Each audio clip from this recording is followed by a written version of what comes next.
Est-ce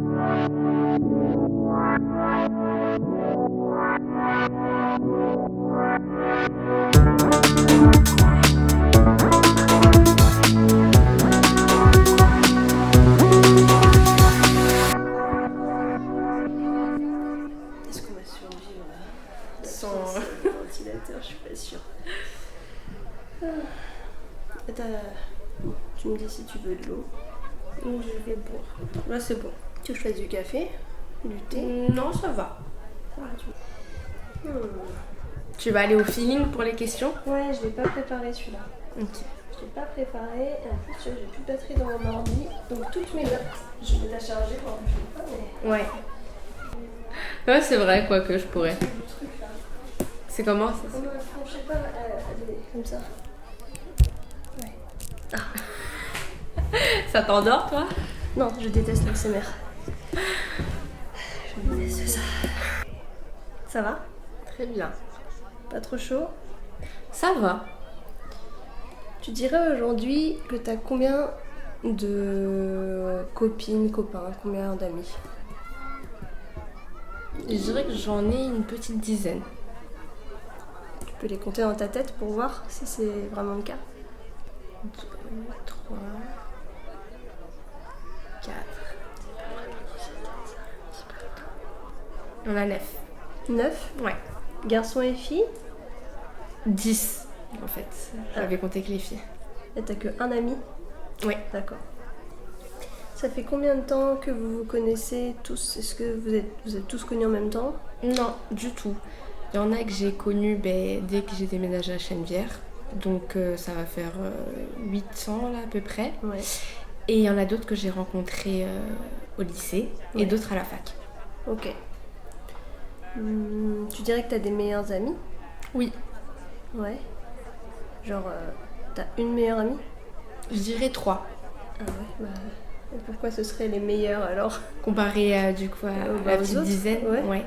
C'est celle dont je suis le plus proche. Celle avec qui je me sens le mieux. Ouais. Celle avec qui je pourrais partager le plus de choses.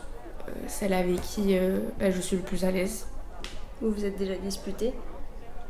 Jamais. Jamais? Jamais. Vous êtes... Waouh! Ouais, c'est pas tant. Hein. Ouais, Jamais. ouais. Même pas de froid, rien. Ok.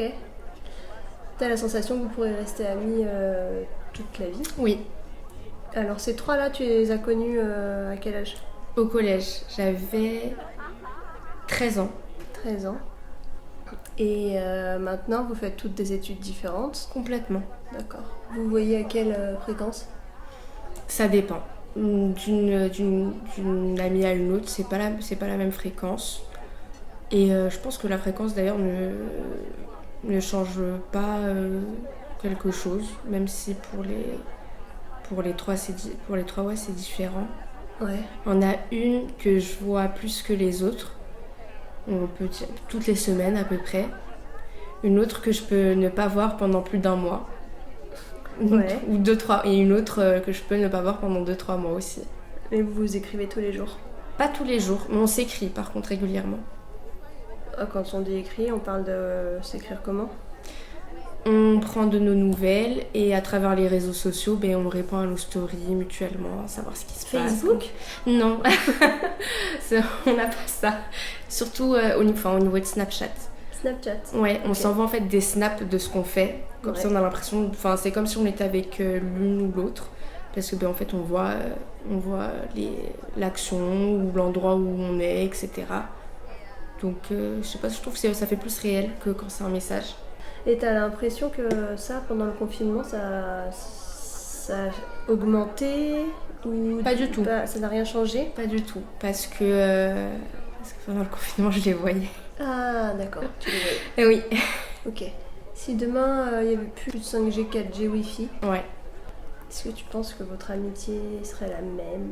Oui, je pense que pour compenser, on se verrait juste plus. D'accord, donc ça signifie que vous pourriez vous voir plus, ça. Vous Ouais. vous voyez moins, Ouais. parce que vous vous écrivez souvent. Ouais. T'en penses quoi de ça? Je crois que c'est un problème générationnel, on s'y est habitué, on ressent pas de problématique, donc ça ne nous dérange pas en fait dans notre vie de tous les jours.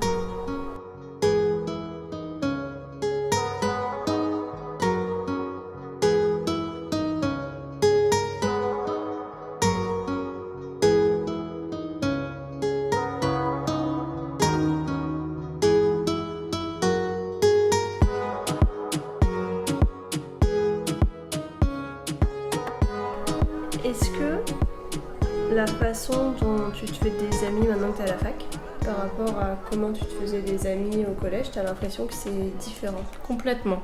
En quoi? L'approche n'est pas du tout la même. Au collège, c'était du style faut faire des groupes pour travailler.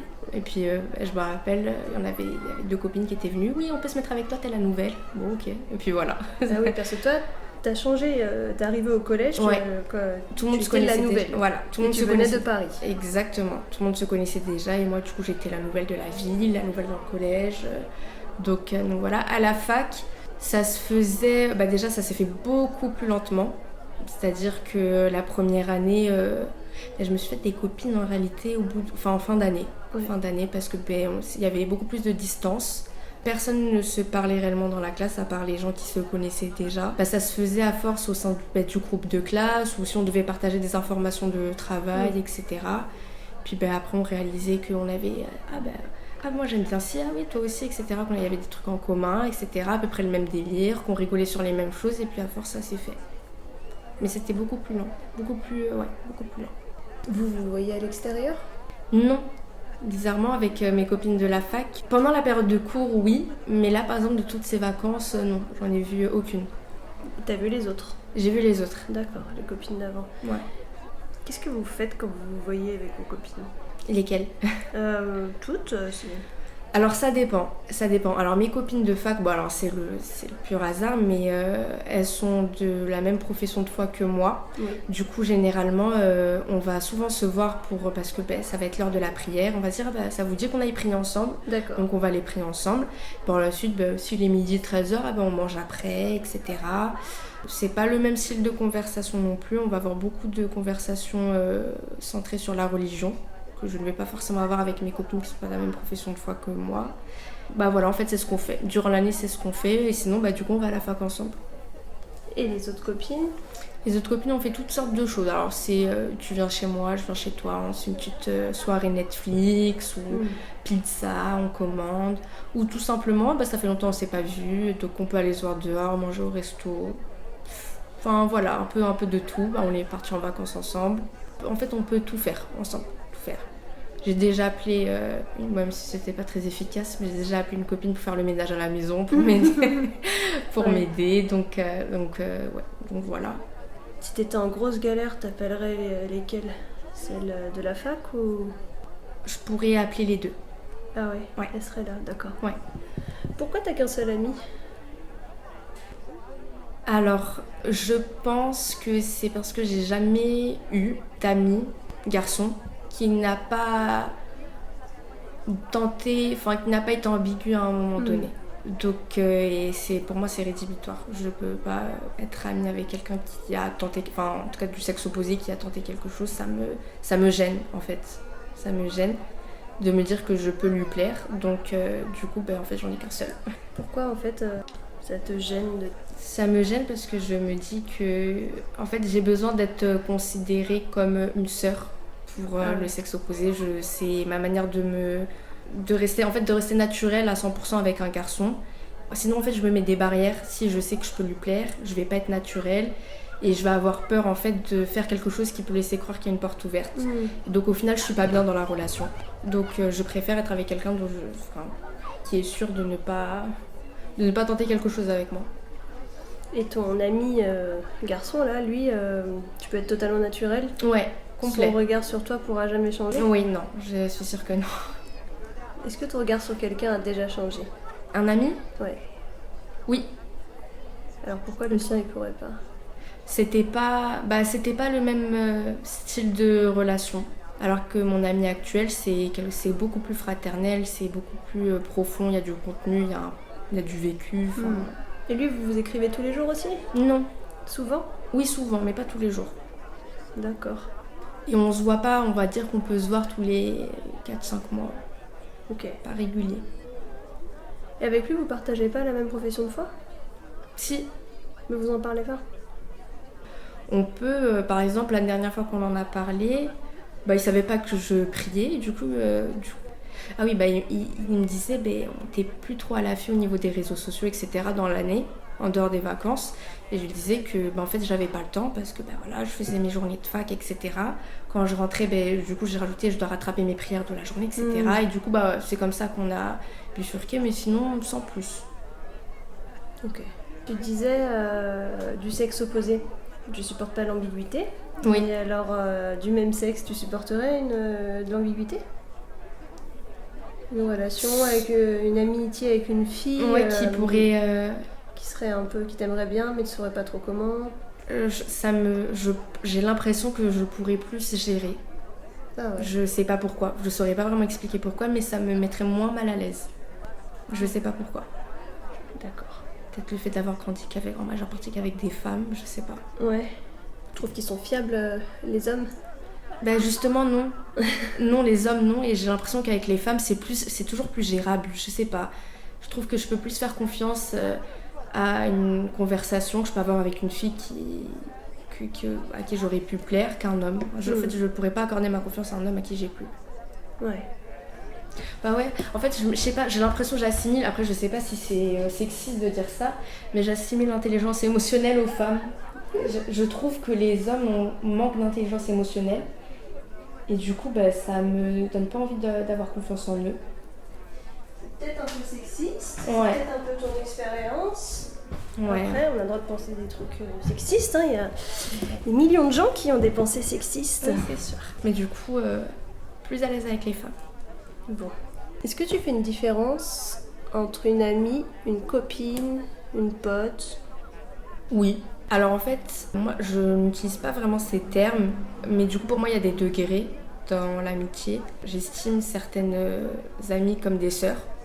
Après il y a les autres. Pour moi il y a 2 degrés différents. Il y a, je pense qu'on appelle potes, des personnes avec qui je m'entends super bien, avec qui je peux rigoler, etc. Mais à qui je ne vais pas me confier, qui je n'accorde pas plus d'importance que ça, qui sont là on va dire pour le côté divertissement en fait.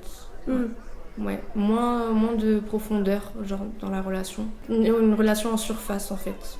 C'est formel, ça va, oui ça va et toi. On peut se voir dans des événements et rigoler ensemble et puis voilà. T'as des attentes venant d'une fille que tu considères comme une sœur? Ouais. Quoi par exemple? Être là à tout moment, pour toute chose, n'importe quoi. Ne pas être dans le jugement vis-à-vis de toute réaction que je pourrais avoir. Et rester. C'est-à-dire, pour moi, tu ne pars pas de ma vie. À partir du moment où je te considère comme une sœur. En tout cas, si tu pars, c'est que je me suis trompée. Tu déménages Non, pas niveau physique, c'est-à-dire que dans ma vie. Ah Il oui. faut que tu sois présente dans ma vie, tout au long de ma vie. Sinon, je me suis trompée. Tu t'es trompée? Tu penses pas qu'elle pourrait changer? Si, elle pourrait changer également.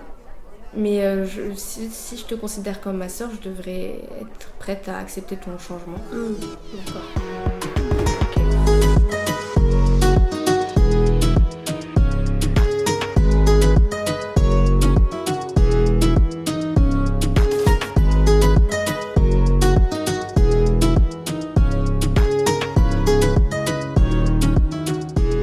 Toi, t'as déjà fait des trucs de ouf en amitié? Pour quelqu'un, pour une amie? Je sais pas ce qu'on peut considérer comme... Du coup... Toi, ce que toi tu considérais comme un truc de ouf. Alors moi je sais que j'ai déjà fait des choses où on m'a dit qu'heureusement que j'étais là et que concrètement oui j'étais vraiment une sœur. J'ai eu une amie qui a vécu un harcèlement au niveau des réseaux sociaux où il y a eu une fausse vidéo. C'était une sextape. C'était pas elle, mais c'était son nom qui était... Voilà, et ça a tourné au sein de la ville et ça m'a mis hors de moi. Dès que j'ai su, le matin je me suis levée, j'ai mis un jogging et j'ai cherché dans la ville la personne qui avait posté la vidéo. Mais tu savais que c'était? Non, mais en fait, à force de faire mes recherches, je voyais le groupe de garçons que ça aurait pu être. Et je suis partie du coup avec l'ami concerné, que quand je suis tombée sur le suspect principal, ça a été violent et je voulais complètement me fracasser avec lui.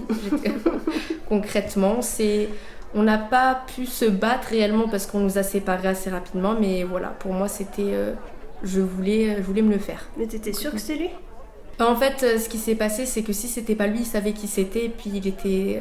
en gros, c'était le garçon...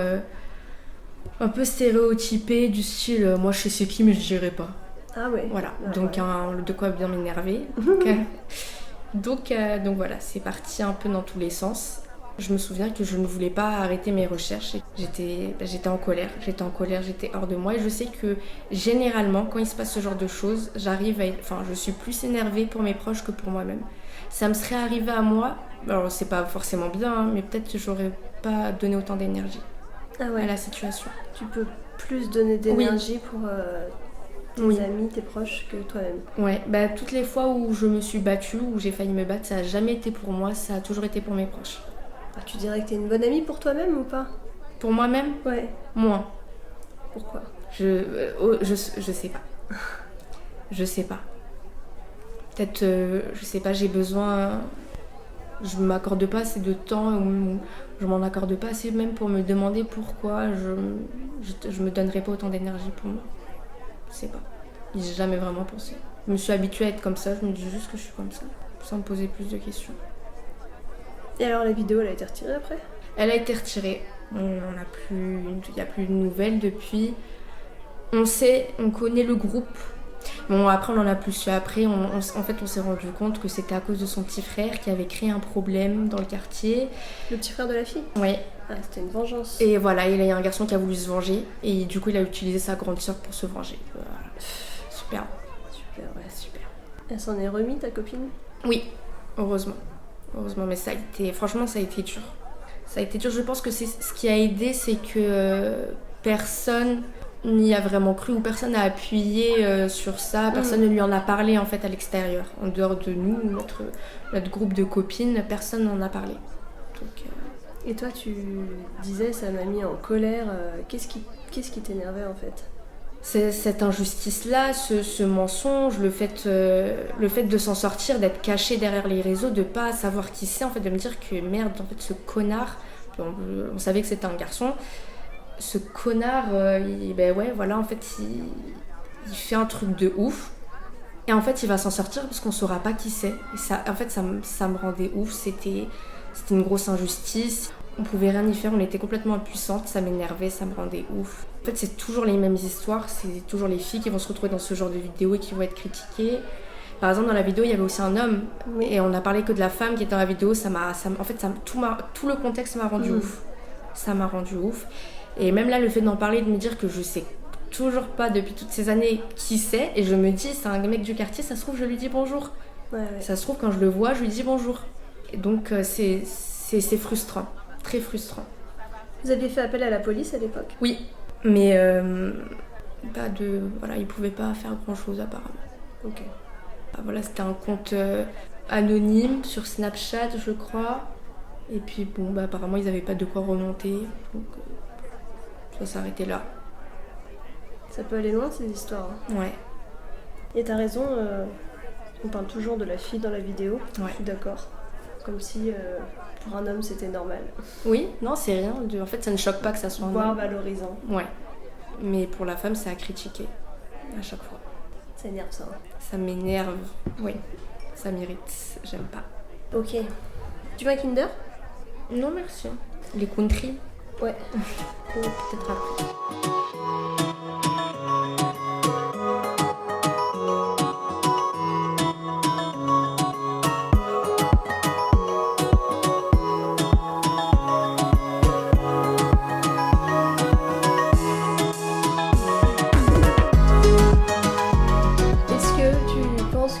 On peut être ami avec son partenaire, avec son mec. Ah oui? Oui. Oui. Tu l'as pas compté dans tes amis? En plus j'ai hésité. Ouais. J'ai hésité, mais je me suis dit en fait c'est pas concrètement ça. En fait, je pars du principe que il y a de l'amitié dans une relation amoureuse. Ouais. Il y a de l'amitié dans une relation amoureuse. En tout cas, pour moi, c'est un critère qui est essentiel. Enfin, moi, je dis toujours que mon mec, j'aimerais que ça soit... en fait, qu'il y ait de tout avec lui. Qu'il y ait ce côté, même fraternel. un peu protecteur de grand frère, un peu... sais, les frères entre eux, ils aiment bien se chamailler pour tout et n'importe quoi, les histoires de télécommande, etc. Ou, Les grands classiques. oui, voilà, les grands classiques. Ben, j'aimerais qu'il y ait ça aussi avec... Après, peut-être que c'est le fait de ne pas avoir grandi avec un frère ou une sœur. Mais je sais pas, j'ai envie que mon mec soit polyvalent. Que ça soit polyvalent. Et oui, dans une relation amoureuse, il faut qu'on rigole comme des amis, il faut qu'on bavarde comme des amis, qu'on partage toutes sortes de conversations comme des amis, qu'on partage toutes sortes d'activités comme des amis, en fait, qu'on fasse tout ensemble. Tout en ayant chacun vos amis? Oui, oui, carrément. Comment tu réagirais si ton mec n'aimait pas une de tes meilleures amies? Ça dépendrait de la raison. Bah juste, je sais pas, il la trouve bête. Ah non, bah pour moi c'est pas... Tu peux ne pas être intéressé par une de mes copines parce que tu la trouves pas intéressante, ça me dérange pas du tout. Par contre, si tu me dis tu me la ramènes pas à la maison parce que je la trouve bête, non. Non, j'ai le droit d'inviter ma copine si je veux quand même. Mais ça me dérange pas qu'il n'y ait pas de réciprocité entre mes copines et mon... Tant que c'est cordial. Ok.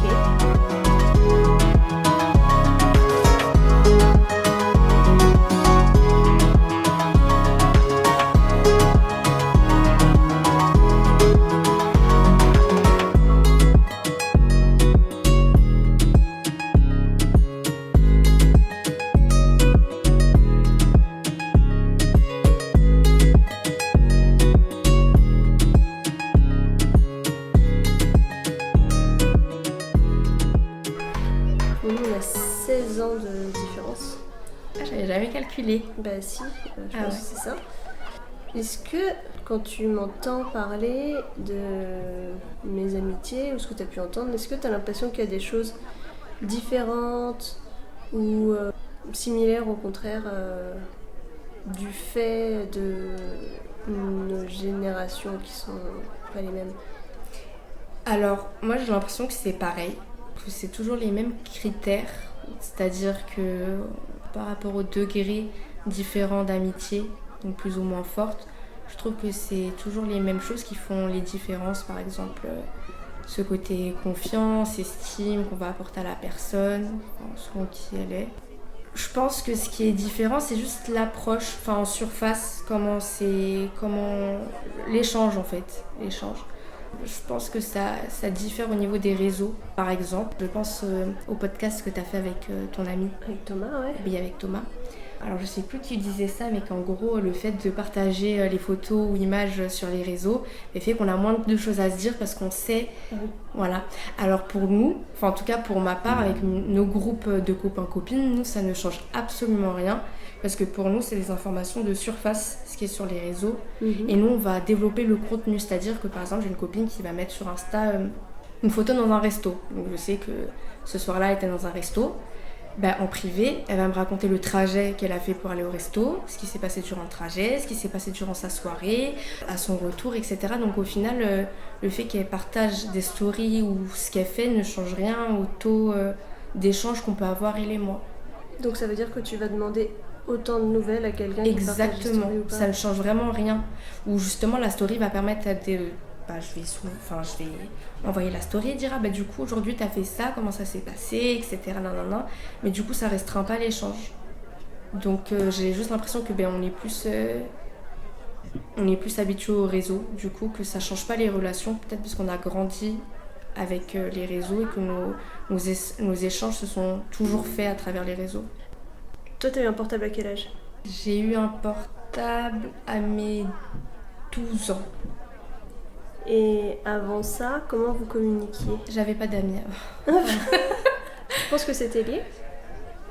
Oui. Tu penses que tu aurais eu des amis plus tôt si t'avais eu un téléphone? En fait, j'avais des amis, mais qu'à l'école. Et dès que je sortais de l'école, il n'y avait plus rien. Mais alors, comment tu penses qu'on faisait, nous autres, les ancêtres qui naviguions pas? Du coup, très cliché, mais je me suis dit que vous vous envoyez des lettres.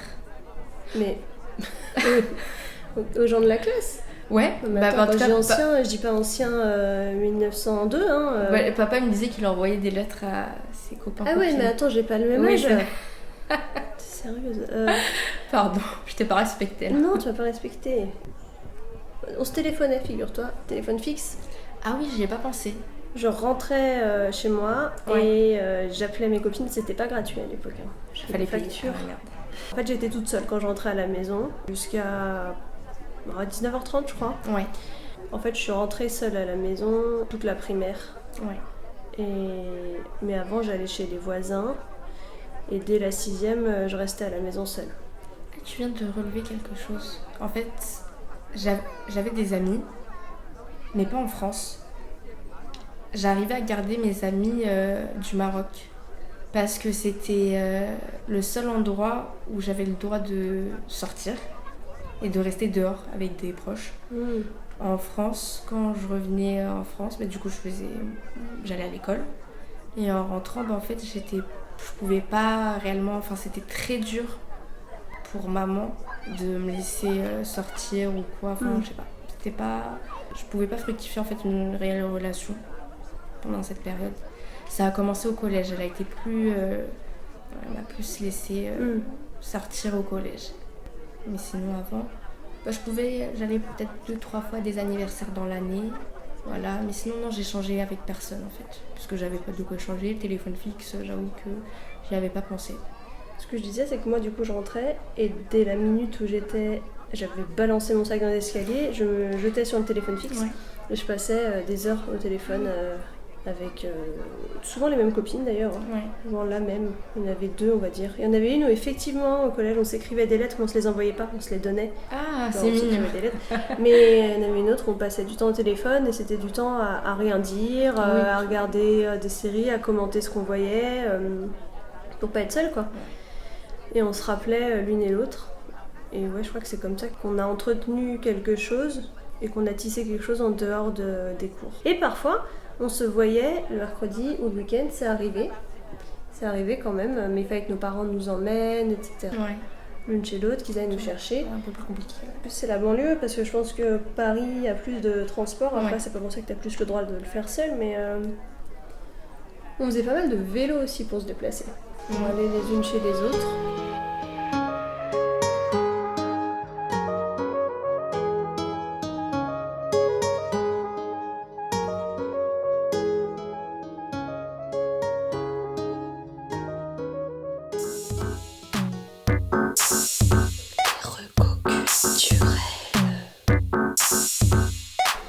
Peut-être les recos culturels. Est-ce que tu aurais quelque chose une œuvre culturelle à recommander?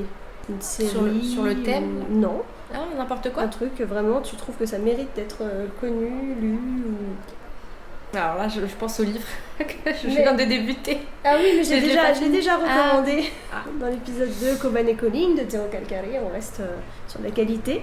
Alors, une série que vraiment c'est vraiment ma série préférée, malgré toutes les séries que j'ai pu regarder, c'est The Last Kingdom, donc le dernier royaume. C'est la période viking, Angleterre, enfin le moment où il faut réunir pour faire le Royaume-Uni en fait, tout simplement. C'est l'histoire d'un jeune garçon en fait, qui est à moitié viking et à moitié anglais, qui n'est considéré ni par un peuple ni par l'autre, qui combat pour faire son nom et récupérer un titre qui lui appartenait de droit mais qui lui a été enlevé dû à ce mélange, et il y a plein d'autres petits facteurs, j'en dis pas plus pour pas spoil. Qu'est-ce qui te plaît dans cette série? Je sais pas, c'est un côté réaliste, c'est super bien fait. On bifurque pas sur différentes histoires, c'est toujours son histoire à lui, sur plusieurs saisons et plusieurs années, donc on le voit grandir, on est dedans, on a l'impression de grandir avec lui en fait. Et puis à côté de ça, il y a toujours ce côté un peu historique, où en même temps on voit la carte du monde, donc on voit les royaumes à l'époque, comment ils étaient dispatchés, comment ça s'est réuni peu à peu. Donc non, franchement je trouve ça trop bien. Franchement j'ai surkiffé. Et puis moi j'aime bien ce thème un peu viking, etc. Voilà, c'est mon mood préféré. Voilà, J'aurais bien voulu être une viking. Une viking? Il y avait des vikings femmes dans la série? Oui. Ouais. Oui, alors d'ailleurs critiquées par beaucoup d'hommes vikings, mais qui ont aussi fait leur place, qui ont beaucoup contribué à l'histoire. Et donc on voit que le réalisateur essaie de le faire remarquer, c'est de façon assez subtile, mais c'est bien fait. C'est un réalisateur ou une réalisatrice? C'est un réalisateur. D'accord. Et il a fait d'autres séries, tu sais? Aucune idée. Donc voilà, The Last Kingdom sur Netflix. Ok. Très bien. Et une musique que t'adores en ce moment? que j'adore en ce moment. T'écoutes tout le temps. Alors il y a une musique qui est sortie à la mode. Bon, c'est une musique rebeu, enfin moitié rebeu, moitié français. Ok. Donc ça s'appelle Darba Qadeya. Ça veut dire quoi? Ça veut dire... alors littéralement ça veut dire frapper la manière. Mais en fait en gros c'est pour dire je vois ta manière de faire. C'est une musique qui parle d'une fille en gros et le chanteur dit qu'il comprend en fait la manière de faire de la fille. En gros. C'est plutôt mignon. Ok. On va dire. C'est plutôt C'est mignon. une chanson d'amour? D'amour mais assez ambiancé, c'est pas doux. C'est pas doux. Une musique d'amour. Comment ça s'appelle déjà? Darba Qadeya. Et c'est de qui? Mohaka. Ok. Tu peux nous la chanter là? Oh là là, la choum. Alors ça fait بين القضية درب قضية با با با با با. Bravo, je ne sais Merci. pas du tout ce que t'as dit. C'est pas, je te traduirai tout ça. Ouais, Voilà. merci. De rien. Est-ce que tu veux ajouter quelque chose? Bah non, j'ai kiffé échanger. Ok. Voilà, c'était super cool. Merci